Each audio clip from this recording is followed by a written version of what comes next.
Hello students, मैं सुधा स्वागत करती हूँ आप सबका आपके अपने चैनल तैयारी ऑनलाइन में। आज हम डिस्कस करेंगे क्लास 10th का वर्कशीट नंबर 26 और वर्कशीट है 2 सितंबर 2020 का। आज का हमारा टॉपिक है जैप प्रक्रम। तो आज हम जानेंगे जैप प्रक्रम के बारे में। अगर आप हमारे चैनल पर नए हैं तो आप हमारे चैनल को सब्सक्राइब कर लें, बेल आइकन को दबाएं ताकि सभी नोटिफिकेशन आप तक पहुँचता रहे। वीडियो को लाइक करें, साथ ही अपने दोस्तों को शेयर अवश्य करें ताकि उन्हें भी वर्कशीट नंबर 26 सॉल्व करने में हमारी वीडियो से हेल्प मिल सके। तो चलिए स्टार्ट करते हैं worksheet number 26। Worksheet number 26 science का वर्कशीट है और टॉपिक आप लोगों को पता ही है, टॉपिक है हमारा जैप प्रक्रम। जैप प्रक्रम को हम कहते हैं लाइफ प्रोसेस, यानी वे सभी प्रक्रम यानी वह सभी प्रोसेस जो सम्मिलित रूप से अनुरक्षण यानी कि मेंटेनेंस का कार्य करते हैं। किसका कार्य करते हैं? मेंटेनेंस का कार्य करते हैं, उसे हम कहते हैं लाइफ प्रोसेस। जैप प्रक्रम यानी लाइफ प्रोसेस के अंतर्गत क्या क्या आ जाता है? तो लाइफ प्रोसेस के अंतर्गत आता है पोषण। पोषण सबसे इम्पॉर्टेंट है, इसको हम न्यूट्रिशन भी कहते हैं। उसके बाद नेक्स्ट हमारा है श्वसन, यानी कि सांस लेने की प्रक्रिया, श्वसन। उसके बाद वहन यानी कि ट्रांसपोर्टेशन, वहन। उत्सर्जन यानी एक्सक्रेशन। ठीक है, तो आज हम किसके बारे में पढ़ने वाले हैं? तो आज हम लोग पढ़ेंगे श्वसन तंत्र के बारे में। आज लाइफ प्रोसेस में हम लोग जानेंगे श्वसन तंत्र के बारे में। तो चलिए स्टार्ट करते हैं। आज हम जानेंगे मानव श्वसन तंत्र क्या होता है। तो सबसे पहले जानिए श्वसन तंत्र क्या है। श्वसन तंत्र का मुख्य कार्य क्या है? शरीर के सभी भागों में गैसों का आदान प्रदान करना। हम क्या करते हैं? ऑक्सीजन ग्रहण करते हैं और CO2 बाहर कर देते हैं, यानी कार्बन डाइऑक्साइड को बाहर निकाल देते हैं। तो श्वासों के आदान प्रदान की प्रक्रिया कैसे करता है? तो मुख्य रूप से नाक से होता है। उसके बाद स्वर यंत्र से होता है, हम स्वर यंत्र से भी सांसों का आदान प्रदान करते हैं। उसके बाद श्वसन नलिका से होता है और फुफ्फुस इत्यादि। तो चलिए देखते हैं कि हमारे वर्कशीट में क्या दिया हुआ है। तो यहाँ देखिए, मानव श्वसन तंत्र यह वह अंग प्रणाली है जिसमें ऊर्जा की आवश्यकताओं को पूरा करने के लिए ऑक्सीजन का लेना और कार्बन डाइऑक्साइड का छोड़ना शामिल है। मानव श्वसन तंत्र के अंतर्गत क्या होता है? ऊर्जा की आवश्यकता को पूरा करने के लिए हम ऑक्सीजन लेते हैं और कार्बन डाइऑक्साइड को छोड़ते हैं। उसके बाद श्वसन तंत्र के अंग और कार्य क्या क्या हैं? तो हमने देखा श्वसन तंत्र में कौन कौन से आ जाते हैं। तो हमारा नाक, स्वर यंत्र, श्वसन नलिका, फुफ्फुस और भी बहुत सारे हैं।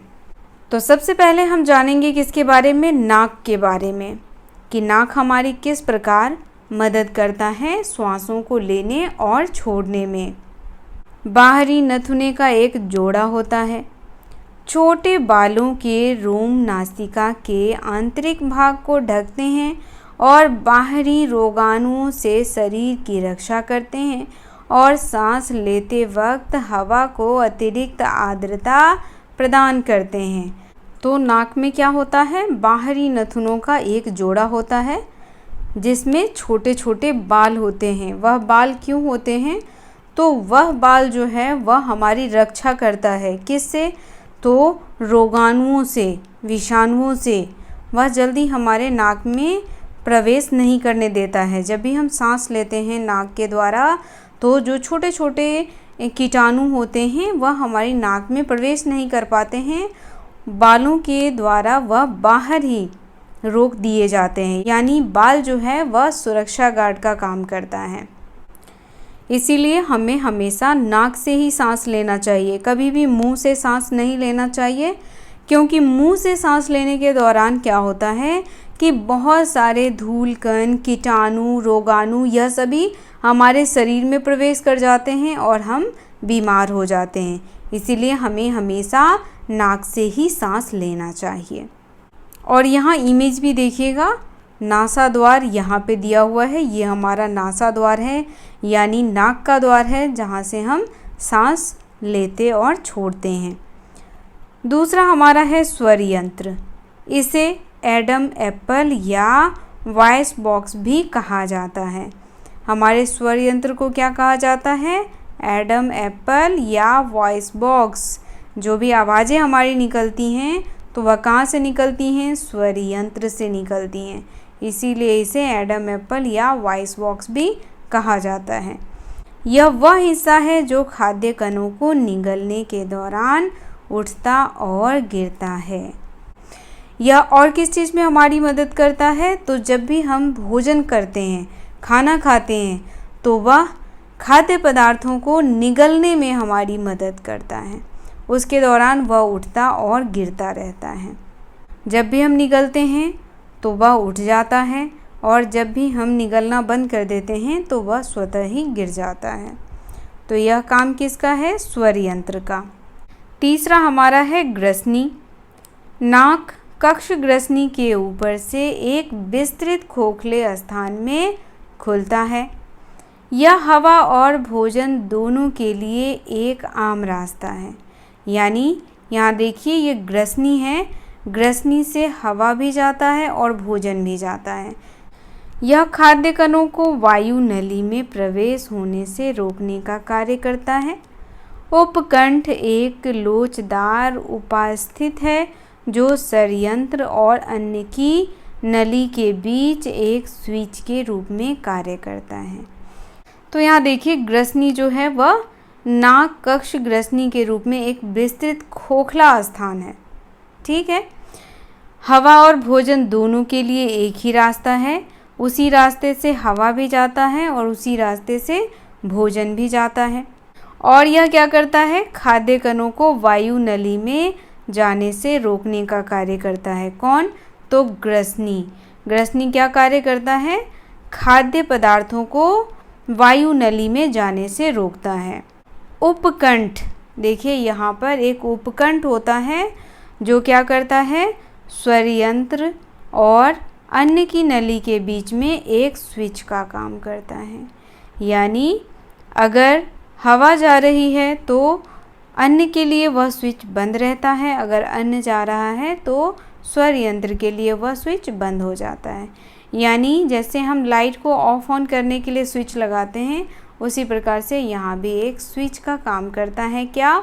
उपकंठ। अगला है श्वास नली। श्वास नली स्वर यंत्र के नीचे से होते हुए गर्दन के नीचे तक जाता है। देखिए, ये है हमारा श्वास नली। ठीक है, क्या है ये?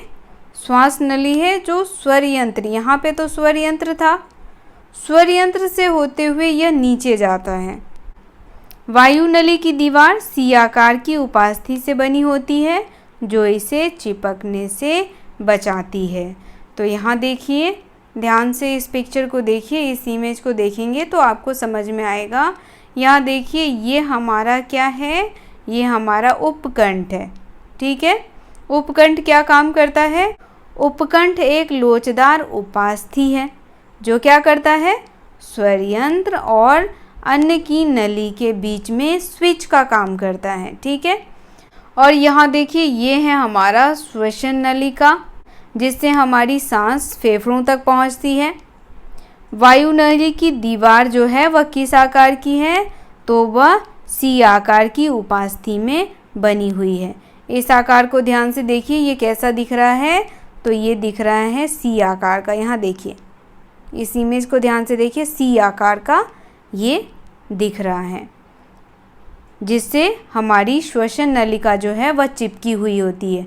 हमारी श्वसन नलिका किससे चिपकी होती है?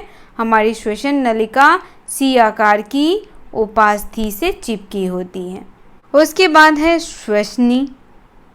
श्वास नली दो नलियों में विभाजित हैं जिन्हें श्वसनी कहा जाता है, जो प्रत्येक फेफड़े में प्रवेश करती है।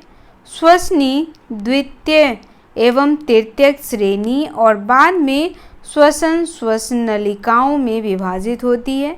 जो आगे कूपिकाओं में विभाजित होती हैं। तो यहाँ देखिए श्वसनी यहाँ पे है, ये देखिए ये है श्वसनी, यहाँ लिखा हुआ है श्वसनी, ध्यान से देखिएगा। श्वसनी ये दो नलिकाएं हैं, एक ये है और एक ये, दो नलिकाएं बनी हुई हैं, एक ये नलिका है और एक ये नलिका है। तो श्वसन नलिकाओं के द्वारा सांस अंदर आती है, वह कहाँ पहुँच जाती है, तो वह कूपिकाओं में पहुँच जाती है। यहाँ छोटे छोटे कूपिकाएं बनी हुई हैं, आप ध्यान से देखेंगे तो ही दिखाई देगा। यहाँ देखिए इसमें छोटे छोटे कूपिकाएं हैं और इन कूपिकाओं को एक बड़ा सा डायग्राम यहाँ पे भी बना के बता दिया गया है, ताकि आप अच्छे से समझें कि श्वसनी जो दो भागों में डिवाइड हो जाती है और श्वासों को दोनों फेफड़ाओं तक पहुँचाती हैं, और वो वहाँ से कहाँ जाते हैं, तो कूपिकाओं में। ये देखिए ये कूपिकाएं हैं, यहाँ श्वास पहुँचता है और कूपिका का कार्य यह होता है कि वह ऑक्सीजन को शरीर में सभी कोशिकाओं तक पहुंचाती है। उसके बाद आ गया हमारा कूपिका, जिसका इमेज अभी हमने देखा है। कूपिका पतली दीवारों और एकल सेल से बनी हुई गुब्बारे जैसी सूक्ष्म संरचना है जो वायु से भरी होती है। यहाँ देखिए अभी हमने कूपिका देखा है, ये है हमारा कूपिका का इमेज। कूपिका का इमेज, कूपिका का कार्य यह होता है कि यह क्या करती है, वायु से ऑक्सीजन ग्रहण करके शरीर के सभी कोशिकाओं तक पहुंचाती है, यह इसका कार्य होता है। और यह कैसा दिखता है, तो यह देखिए हवा से भरा हुआ बलून की तरह दिखता है, हवा से भरा हुआ बलून की तरह दिखता है, और यह फेफड़े में चारों तरफ फैला हुआ होता है। और साथ ही कूपिका जो है वह एकल सेल से बना होता है, यानी सिंगल सेल्ड होता है यह। उसके बाद है फेफड़ों। जब हम सांस लेते हैं तो क्या होता है, हमारे फेफड़े फैलते हैं, और जब हम सांस छोड़ते हैं तो फेफड़े सिकुड़ते हैं। आप सांस लेकर के देखें तो आपको एहसास होगा, जब हम सांस लेते हैं फेफड़े फूलते हैं और ऊपर की तरफ उठते हैं, और जब हम सांस छोड़ते हैं तो फेफड़े नीचे की तरफ जाते हैं। तो अब हम पढ़ेंगे फेफड़ों के बारे में। मनुष्यों में श्वसन के मुख्य केंद्र हैं, ये छाती की वक्षीय गुहा में रीढ़ की हड्डियों के पास और हृदय के दोनों ओर स्थित होता है। ये बड़े और स्पंजी अंगों का एक जोड़ा है। किसका जोड़ा है, तो बड़े और स्पंजी अंगों का जोड़ा है फेफड़ा, जो मुख्य रूप से रक्त और वायु के बीच गैसों के आदान प्रदान में शामिल है। बाएं फेफड़े की तुलना में दायां फेफड़ा काफ़ी बड़ा और भारी होता है। हमेशा यह प्रश्न पूछा गया है कि कौन सा फेफड़ा हमारा बड़ा और भारी होता है, तो आप लोग ध्यान रखें, बाएं फेफड़े की तुलना में दायां फेफड़ा जो है वह काफ़ी बड़ा और भारी होता है। तो चलिए हम डायग्राम में भी देख लेते हैं। तो यहाँ देखिए ये है हमारा फेफड़ा। जब भी हम सांस लेते हैं तो फेफड़ा ऊपर की तरफ उठता है और छोड़ते हैं तो यह नीचे की तरफ होता है। नीचे में होता है डायफ्राम, ये हो गया हमारा डायफ्राम। फेफड़ा देखिए रीढ़ की हड्डियों के बीच में स्थित होता है, यह काफ़ी बड़ा और स्पंजी होता है। फेफड़ा क्या होता है, काफ़ी बड़ा होता है और स्पंजी होता है, और साथ ही जो हमारा बायां फेफड़ा होता है वह दाएं फेफड़े की तुलना में बड़ा और भारी होता है। अब देखिए सांस लेते समय क्या होता है और सांस छोड़ते समय क्या होता है। तो जब हम सांस लेते हैं तो वक्षीय गुहा क्या होता है, फैलता है। जब हम सांस लेते हैं तो हमारा फेफड़ा जो है वह ऊपर की तरफ उठता है, और जब हम सांस छोड़ते हैं तो यह नीचे सिकुड़ जाता है। उसके बाद जब सांस लेते हैं तो पसलियाँ भी ऊपर की तरफ उठती हैं। आप इसे स्वयं करके भी देख सकते हैं। जब आप सांस लेंगे तो पसलियाँ ऊपर की तरफ उठेंगी, और जब सांस छोड़ेंगे तो वह नीचे की तरफ। उसके बाद डायफ्राम आकार में सपाट हो जाता है। यहाँ पे डायफ्राम होता है जो सांस लेते समय ऊपर की तरफ उठने में मदद करता है और छोड़ते समय सिकुड़ने में। तो डायफ्राम जो है वह क्या हो जाता है, सपाट। उसके बाद जब हम सांस लेते हैं उस समय वह सपाट हो जाता है, लेकिन जब हम सांस छोड़ते हैं तो वह किस आकार में बन जाता है? यहाँ देखिए ये गुंबदाकार में बदल जाता है। क्या बदल जाता है? तो डायफ्राम। डायफ्राम सांस छोड़ते वक्त गुंबदाकार में कन्वर्ट हो जाता है और जब हम सांस लेते हैं तो वह किस आकार में आ जाता है? तो वह आ जाता है सपाट, यानी इस तरीके के आकार में आ जाता है। उसके बाद फेफड़ों का आयतन बढ़ जाता है। जब हम सांस लेते हैं तो फेफड़ों का आयतन क्या हो जाता है? बढ़ जाता है और हवा फेफड़ों में प्रवेश करती है। और जब हम सांस छोड़ते हैं तो फेफड़ों का आयतन जो है वह कम हो जाता है। फेफड़ों का आयतन कम हो जाता है और साथ ही हवा जो है फेफड़ों से बाहर निकलती है। तो यह हो गया हमारा सांस लेते समय फेफड़ों का कार्य और सांस छोड़ते समय फेफड़ों का कार्य, कि जब हम सांस लेते हैं तब क्या क्या होता है, क्या क्या चीज़ें चेंज होती हैं, और जब हम सांस छोड़ते हैं उस समय क्या क्या चीज़ें होती हैं और हम क्या क्या चीज़ें महसूस करते हैं। तो जब हम सांस लेते हैं उस समय हमारी वक्षीय गुहा फैलती है, पसलियाँ ऊपर उठती है, डायफ्राम सपाट हो जाता है और फेफड़ों का आयतन भी साथ ही बढ़ जाता है। और बिल्कुल इसके विपरीत होता है जब हम सांस छोड़ते हैं। तो चलिए अब हम देखते हैं इस एक्टिविटी में हमें वर्क क्या दिया गया है। तो यहाँ देखिए कुछ वर्क्स हैं जो हमें सॉल्व करने हैं। हमारा पहला क्वेश्चन है कूपिका का कार्य क्या है। अभी हमने पढ़ा है कूपिका का कार्य क्या है। तो हमने पढ़ा है कूपिका का कार्य है वायु से ऑक्सीजन लेकर के शरीर की सभी कोशिकाओं तक पहुंचाना। तो चलिए हम इसका आंसर भी देखते जाते हैं। तो यहाँ देखिए पहला प्रश्न हमारा था कूपिका का कार्य क्या है। तो कूपिका का कार्य क्या है हमने कई बार पढ़ा है। कूपिका वायु से ऑक्सीजन लेकर शरीर की सभी कोशिकाओं तक पहुंचाता है, यह है कूपिका का कार्य। अब देखिए प्रश्न संख्या दूसरा। प्रश्न संख्या दूसरा हमारा है गैसीय विनिमय किस स्थान पर होता है। तो देखिए इसका आंसर, गैसीय विनिमय मनुष्य के फेफड़ों में वायु कोष्ठक या कूपिकाओं में होता है। हमने कूपिकाओं का इमेज देखा। कूपिका किस टाइप से लगता है, तो वह हवा से भरा हुआ बलून की तरह दिखता है।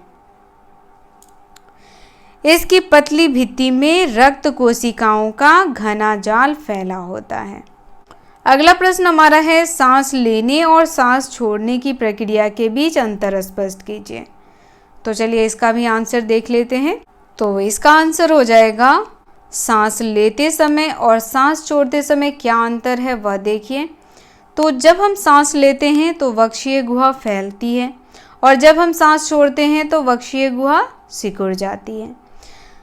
जब सांस लेते हैं पसलियाँ ऊपर की ओर उठती है और जब सांस छोड़ते हैं पसलियाँ नीचे की ओर बढ़ती हैं। सांस लेते समय डायफ्राम आकार में सपाट हो जाता है और जब हम सांस छोड़ते हैं तो वह कैसा हो जाता है, गुंबदाकार, यानी कि इस आकार का हो जाता है। इस तरीके से हमारा डायफ्राम हो जाता है। लेकिन जब हम सांस लेते हैं तो वह इस तरीके से सपाट हो जाता है। ठीक है। उसके बाद जब हम सांस लेते हैं फेफड़े का आयतन जो है वह बढ़ जाता है और सांस छोड़ते ही उसका आयतन कम हो जाता है। हवा हमारे फेफड़ों में प्रवेश करती है जब हम सांस लेते हैं और जब छोड़ते हैं तो हवा जो है वह बाहर निकल जाती है। सांस लेते समय हम ऑक्सीजन ग्रहण करते हैं, ठीक है, और सांस छोड़ते समय हम CO2 बाहर निकालते हैं, कार्बन डाइऑक्साइड बाहर निकाल देते हैं। तो यह हो गया हमारे तीसरे प्रश्न का उत्तर।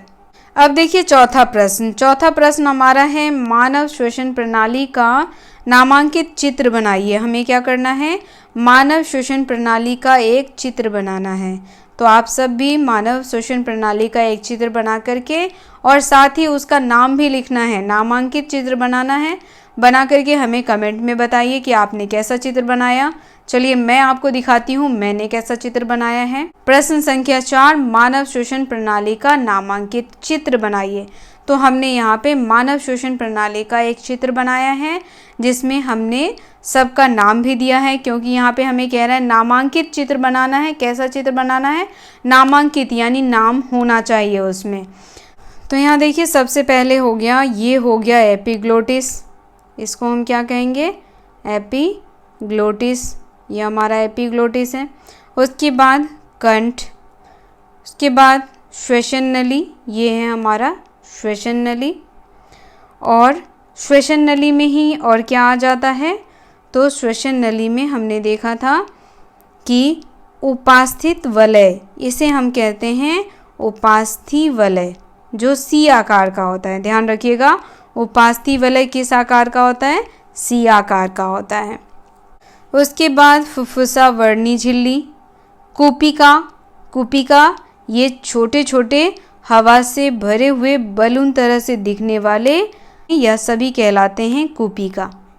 इसमें हवा भरा हुआ होता है और यह बलून की तरह दिखता है।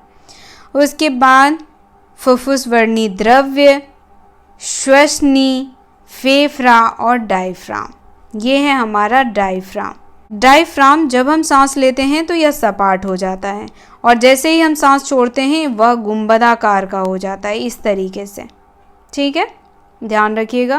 तो हमारा हार्ट भी बाएं फेफड़े की तरफ होता है। हमारा दिल कहाँ होता है, तो बाएं फेफड़े की तरफ हमारा दिल होता है। तो यहाँ मैं आपको लिख भी देती हूँ कि बाएं फेफड़े की तरफ क्या होता है, हमारा हृदय। ओके, और बायां फेफड़ा दाएं से बड़ा होता है। तो ये हो गया हमारे चौथे प्रश्न का आंसर। आपको भी इसी तरीके से चौथे प्रश्न का आंसर लिखना है। अगला प्रश्न हमारा है, सांस लेने और सांस छोड़ने के दौरान अपने उदर की गति को ध्यान से देखिए और महसूस कीजिए। जब हम सांस लेते हैं उस समय क्या होता है, हमारा उदर जो है वह सिकुड़ जाता है, और जब हम सांस छोड़ते हैं उस समय क्या होता है, उदर फूलने लगता है। उदर यानी कि पेट। सांस लेते समय हमारा पेट अंदर की तरफ जाता है और सांस छोड़ते समय पेट बाहर की तरफ आता है। तो यह आप स्वयं करके भी महसूस कर सकते हैं, और आपको यह भी बताना है कि आपके अवलोकन के पीछे क्या कारण हो सकता है। तो हमारे अवलोकन के पीछे यही कारण है कि सांस लेने और छोड़ने के समय हमारा पेट अंदर बाहर क्यों होता है, यह हमें जानना है। तो आप हमें कमेंट में बताइए कि ऐसा क्यों होता है। तो ये वर्कशीट यहीं समाप्त होता है। अगर आप हमारे चैनल पर नए हैं तो आप हमारे चैनल को सब्सक्राइब कर लें, वीडियो को लाइक करें, साथ ही अपने दोस्तों को शेयर अवश्य करें ताकि उन्हें भी हमारे वीडियो से वर्कशीट को सॉल्व करने में हेल्प मिल सके। तो मिलते हैं अगले वर्कशीट में। आप सबका धन्यवाद।